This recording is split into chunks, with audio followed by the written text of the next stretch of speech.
তৃণমূল তো কোনো দল ছিল না। মমতা ব্যানার্জি পশ্চিমবাংলার মানুষকে বিট্রে করেছেন। এখনো পর্যন্ত উনি বিজেপির সরকার বলতে যাবো যা তা চালু করতে পারেননি, এখনো ওয়ার্ম আপ করছেন। পশ্চিমবাংলায় বিজেপির সরকার, তার রিমোটটা শুভেন্দুবাবুর হাতে না, তার রিমোটটা নাগপুরে অথবা দিল্লিতে। কোনোদিন কখনো ভারতবর্ষে কেউ দেখেছে যে দপ্তরবিহীন মন্ত্রী? রাজ্যে নতুন সরকার গঠনের পর প্রথমবার দ্য ওয়ালের মুখোমুখি সুজন চক্রবর্তী। নতুন সরকার কেমন লাগছে বামেদের? তৃণমূলের সরকার আপনি দেখেছেন তো? তৃণমূলের সরকারে অনুশীলন করে আসা শুভেন্দুবাবু এখন বিজেপির মুখ্যমন্ত্রী হয়েছেন। তৃণমূলের আদল, তার সঙ্গে আরএসএস এর নির্দেশ, এই নিয়ে মমতা ব্যানার্জি চলতেন। উনি তৃণমূলের আদলকে সঙ্গে রেখে বিজেপির মনোভাব এবং আরএসএস এর নির্দেশ সে অনুযায়ী চলবেন, প্রায় একই রকম। আরেকটু গন্ডগোল বেশি বা কম পরে দেখা যাবে। ঠিক। আরেকটা ব্যাপার হচ্ছে যে এই যে তৃণমূলের তো শুধুমাত্র পতন বা পরাজয় নয়, বলা যায় যে ভাঙন। এটা কি কারণ? তৃণমূল তো কোনো দল ছিল না।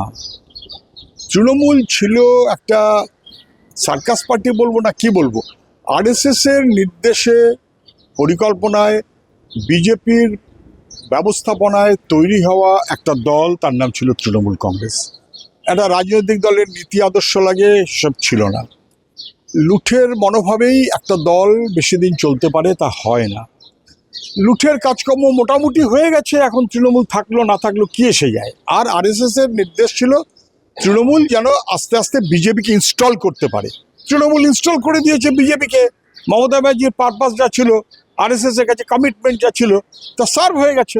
আপনি আসামের বিজেপি অগপর মারফত, বিহারের বিজেপি নীতিশ কুমারের মারফত, উড়িষ্যার বিজেপি বিজেডি ফিজেডি মারফত, পশ্চিমবাংলায় বিজেপি তৃণমূল মারফত। তৃণমূলের শুভেন্দু বিজেপির মুখ্যমন্ত্রী হয়েছেন তৃণমূলের মমতার বদান্যতায় আর বিজেপির নির্দেশে। ফলে তৃণমূলের চাইতেও বিপজ্জনক শক্তিকে পশ্চিমবাংলায় প্রশ্রয় দেওয়া, এটা মানুষ রাজি হবে না, দেবে না। মমতা বন্দ্যোপাধ্যায় কি বিট্রে করছেন নেতা মন্ত্রীরা? আচ্ছা, মমতা ব্যানার্জিকে বিট্রে করছেন এই কথাটা কোনো মূল্য আছে বলে আমি মনে করি না। বিট্রে শব্দটাই তাহলে ভুল হয়ে যাবে। মমতা ব্যানার্জি পশ্চিমবাংলার মানুষকে বিট্রে করেছেন, যা বলেছেন ঠিক উল্টো কাজ করেছেন। সংখ্যালঘুদের একেবারে ডবল বিট্রে করেছেন, গরিব মানুষকে বিট্রে করেছেন, লেখাপড়া জানা ছেলে মেয়ে তাদের শিক্ষা ভবিষ্যৎ বিট্রে করেছেন, পরীক্ষা দিয়েছে পাশ করেছে চাকরি পাবে বিট্রে করেছেন। সমগ্র মানুষকে যদি বিট্রে মমতা ব্যানার্জি করতে পারেন, তাহলে মমতা ব্যানার্জিকে আবার কে বিট্রে করবেন? উনি বিট্রে করেছেন মানুষকে, এটাই বড় কথা। বিট্রে করেছেন যাদের সঙ্গে নিয়ে, তারা মমতা ব্যানার্জির আদলেই কাউকে কাউকে বিট্রে করতে পারেন। আমি বুঝতে পারছি আপনার সময় একদম কম। শুভেন্দু অধিকারীকে মুখ্যমন্ত্রী হিসেবে 10-এ কত দেবেন?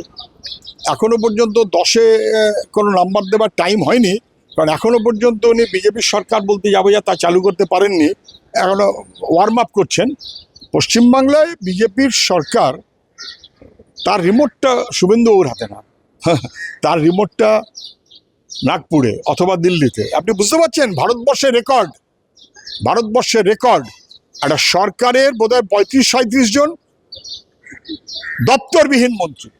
কোনোদিন কখনো ভারতবর্ষে কেউ দেখেছে যে দপ্তরবিহীন মন্ত্রী? মমতা ব্যানার্জি ছিলেন অটল বিহারী বাজপেয়ীর সময় দপ্তরবিহীন মন্ত্রী। শুভেন্দু অধিকারীর সরকারে এই এতদিন ধরে দপ্তরবিহীন মন্ত্রী বোধহয় 35 জন না 37 জন, রেকর্ড। ফলে ওনাকে অ্যাসেস করার এখনো টাইম হয়নি। চালাচ্ছে, যেমন তুমি চালাবে তেমন তুমি চলবে, এখন উনি সেইভাবে আছেন। অনেক ধন্যবাদ দাদা।